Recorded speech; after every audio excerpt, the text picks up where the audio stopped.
കേന്ദ്രമന്ത്രിയായതിനു ശേഷം സുരേഷ് ഗോപി ആളാകെ മാറിപ്പോയി എന്ന് പറയുന്നത് ഒരു ചെറിയ വിഭാഗം ആളുകളല്ല. പലപ്പോഴും മാധ്യമ പ്രവർത്തകരോടും പാർട്ടി അനുഭാവികളോടും ആരാധകരോടും ഒക്കെയുള്ള പെരുമാറ്റം കൽപ്പിക്കുന്നത് പോലുള്ള സംഭാഷണ ശൈലിയും ഒക്കെ ഇതിന് ഒരു പരിധിവരെ ഈ ആരോപണം ശരിവെക്കുന്ന തരത്തിലുള്ളതുമാണ്. എന്നാൽ ഇതിനൊക്കെ മുൻപേയുള്ളൊരു സുരേഷ് ഗോപി ഉണ്ട് നമ്മുടെ ഉള്ളിൽ. അലിവുള്ള മനസ്സുള്ള, സാധാരണക്കാരന്റെ വികാരം മനസ്സിലാക്കുന്ന, അനീതിയെ എതിർക്കുന്ന മലയാളികളുടെ സ്വന്തം സുരേഷ് ഗോപി. ആ സുരേഷ് ഗോപിയെയാണ് ഇന്നലെ കേരളം കണ്ടത്. തിരുവനന്തപുരത്ത് വീട് ജപ്തി ചെയ്ത് സ്കൂൾ കുട്ടികളടക്കം 5 സ്ത്രീകളെ വീടിന് പുറത്താക്കിയ സ്വകാര്യ ധനകാര്യ സ്ഥാപനത്തിന്റെ നടപടിയെ ചൊല്ലിയുള്ള വാർത്ത റിപ്പോർട്ടർ ടിവിയാണ് പുറത്തുവിട്ടത്. ടിവിയിലൂടെ വാർത്ത കണ്ട ഉടൻ തന്നെ സുരേഷ് ഗോപി റിപ്പോർട്ടർ ചാനലുമായി ബന്ധപ്പെടുകയും പണം താൻ നൽകാമെന്നും ജപ്തി ഒഴിവാക്കി വീട് തുറന്നു കൊടുക്കാൻ വേണ്ടുന്ന നടപടികൾ ചെയ്തു നൽകാനും ആവശ്യപ്പെടുകയായിരുന്നു. പിറ്റേന്ന് രാവിലെ ബാങ്ക് തുറക്കും വരെ കാത്തിരിക്കാൻ പറ്റില്ലെങ്കിൽ ഓൺലൈൻ ട്രാൻസ്ഫർ വഴി ഇപ്പോൾ തന്നെ പണം നൽകാമെന്നും കേന്ദ്രമന്ത്രി ചാനലിനോട് പറഞ്ഞതായാണ് വിവരം. ഇതാണ്ട ഞങ്ങൾ കാത്തിരുന്ന സുരേഷ് ഗോപി എന്ന് പറയാതെ പറയുകയാണ് രാഷ്ട്രീയ ലക്ഷ്യങ്ങളില്ലാത്ത സാധാരണക്കാർ. ഇത് കാണുമ്പോൾ ഇതിലും കുറ്റവും കുറവും കണ്ടുപിടിക്കുന്ന,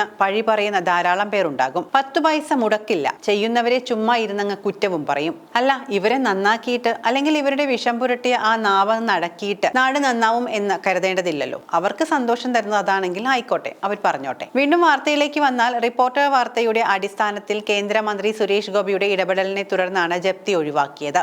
കുടുംബം ധനകാര്യ സ്ഥാപനത്തിൽ നിന്ന് അടയ്ക്കാനുള്ള വായ്പ മുഴുവൻ തുകയും താൻ ഏറ്റെടുത്തുകൊള്ളാമെന്ന മന്ത്രിയുടെ ഉറപ്പിലാണ് ആശ്വാസ വാർത്ത പുറത്തേക്കെത്തുന്നത്. സ്കൂൾ കുട്ടികളടക്കം 5 സ്ത്രീകളാണ് ജപ്തിയെ തുടർന്ന് വീടിന് പുറത്തായത്. ഉഴമയ്ക്കൽ സ്വദേശി വിനോദിന്റെ വീടാണ് വൈകിട്ട് ജപ്തി ചെയ്തത്. 3.5 ലക്ഷം രൂപ ഇവർ മുത്തൂറ്റ് ഹൗസിംഗ് ഫിനാൻസിൽ നിന്നും വായ്പ എടുത്തിരുന്നു. ഇതിൽ 50,000 രൂപ കുടുംബം തിരിച്ചടച്ചിരുന്നു. എന്നാൽ റബ്ബർ ടാപ്പിംഗ് തൊഴിലാളിയായ വിനോദിന് ജോലിക്കിടയിൽ വീണ് പരിക്കേറ്റിരുന്നു. പിന്നാലെ അടവ് മുടങ്ങി. ലൈഫിൽ നിന്നും കിട്ടിയ പണം വീട് വയ്ക്കാൻ തികയാതെ വന്നപ്പോൾ ഇവർ 3.5 ലക്ഷം രൂപ വായ്പ എടുക്കുകയായിരുന്നു. മുത്തൂറ്റ് ഹൗസിംഗ് ഫിനാൻസ് ആണ് ജപ്തി ചെയ്തത്. കുട്ടികളുടെ പാഠപുസ്തകങ്ങളും മാറ്റാനുള്ള വസ്ത്രങ്ങളും എല്ലാം വീട്ടിൽ തന്നെ വെച്ചായിരുന്നു ജപ്തി. ബാങ്ക് പലതവണ നോട്ടീസ് അയച്ചുവെന്നും വീട്ടുകാരെ ഭീഷണിപ്പെടുത്തിയെന്നുമാണ് കുടുംബത്തിന്റെ ആരോപണം. പണം അടയ്ക്കാമെന്ന് പറഞ്ഞിട്ടും വീട് തുറന്നു കൊടുക്കാൻ സ്ഥാപനം തയ്യാറാവാത്ത അന്തരീക്ഷമാണ് ഇപ്പോൾ നിലവിലുള്ളത്. ഇതോടെ കുട്ടികളെ അടക്കം 5 സ്ത്രീകളെ പുറത്താക്കി വീട് ജപ്തി ചെയ്ത സംഭവത്തിൽ ഡിവൈഎഫ്ഐ യൂത്ത് കോൺഗ്രസ് പ്രവർത്തകർ ഇടപെടുകയായിരുന്നു. ബാങ്കിന്റെ ധിക്കാരപരമായ നടപടിയിൽ മറ്റൊന്നും നോക്കാതെ ഇടപെട്ട ഡിവൈഎഫ്ഐ യൂത്ത് കോൺഗ്രസ് പ്രവർത്തകർ വീട് തുറന്നു നൽകി.